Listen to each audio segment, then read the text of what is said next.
It's been a busy quarter for us at Pensions for Purpose. We've continued to shape our activity around our ecosystem themes. We've run some really interesting events, hosted podcasts, and undertaken research as part of this.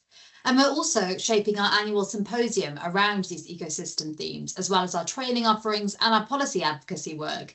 Indeed, we've got a whole other video about our policy work, so you can check that out as well.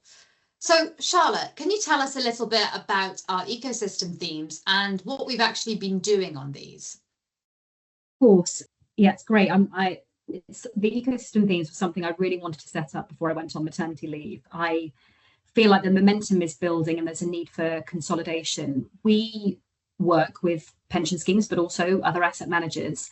And a lot of them were talking about sustainability and impact goals in terms of a whole array of different frameworks.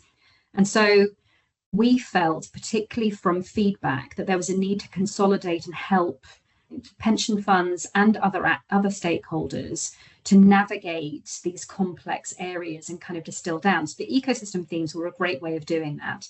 Find some really clear, sustainable and impact goals that are investable and have the greatest impact, and then focus our membership on those with training, research, and setting up community interest groups. So it's really about connecting all the things that our members value into 6 key themes. And those themes are people value. So, of course, the things that you would think about diversity, equity, and inclusion, but more than that, health and well-being, which is really, really fundamental. And then you've got natural capital and biodiversity. This is one that is really, really interesting at the moment. A lot of providers, a lot of potential solutions starting to bubble up in this area, but more education, I think, needed to really understand frameworks.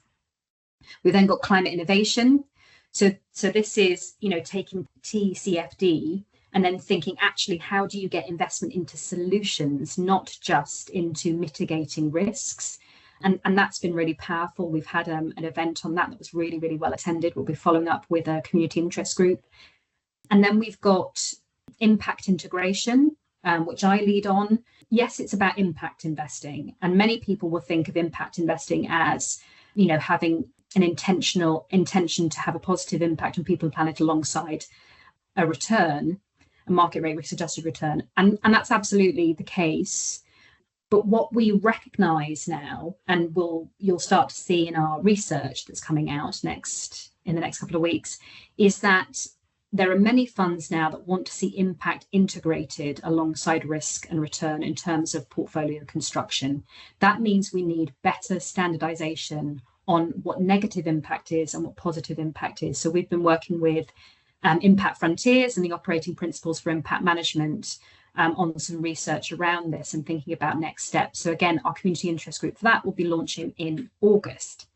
And then we've got Place Lens. We're in the process of trying to set that up. That's an obvious one for us. We pushed really, really hard for local government pension schemes to be investing into the UK. And we're now going to see this happening with DC and other types of pension funds as well, which is brilliant. It is needed because we don't invest enough in our home markets. We just need to find better mechanisms for doing that. So we're looking to launch those, and obviously if you're interested in Place Lens UK or emerging markets, please do reach out to us. And then really fundamental to all of this is systems and governance change. I think this really sits at the heart because there is only so much you can do on any one of these themes within the current systems that we have. And this is about changing the incentives. Our incentives are often the wrong way round. It's about having legal frameworks that help people to do the right thing and create a stick for those that are doing the wrong thing. But it's also about narrative. What are the stories that we're telling? How are we using language? We have made it an absolute it's more than an alphabet soup. It's an alphabet C. And from SFDR to SDR to impact goals and we've got different flavors of public fixed income that you can look at that are tied to different sustainable goals. We're making it very, very complex for investors to make decisions when they only have the same governance budget that they had before. And I think we as an industry need to get better at supporting that. So the work on systems and governance changes to bring asset owners together to think about systemic levers that make it easier for pension funds to invest, to have a positive impact and to be sustainable. So this is about policy and advocacy work. It's about thinking about, changing the narrative. It's about changing accounting frameworks. And it's about peer-to-peer learning. We know there are pension funds all around the world that are doing great things, but are they in the room together talking about them? And so that's what Pensions for Purpose is setting up with the systems of governance change work. So really, really exciting time. And we really want our members to be involved in all of these. We see this as a significant proposition. We've backed it ourselves. If you're interested in being a partner or a supporter of those ecosystem themes, please reach out to us, and please do join the community interest groups. Brilliant, thank you. That's a great overview. We're also going to be feeding all of this work that we're doing around our ecosystem themes into our annual symposium. It's always a great event. Pensions for Purpose Annual Symposium really gets together asset owners and people across the industry that are thinking really carefully about sustainability and impact and sort of how they can use their influence for good. So do watch out for that. The symposium is taking place on the 5th of November, remember. So please do come along. It's going to be a great day. We've already got a really great cohort of asset owners signed up.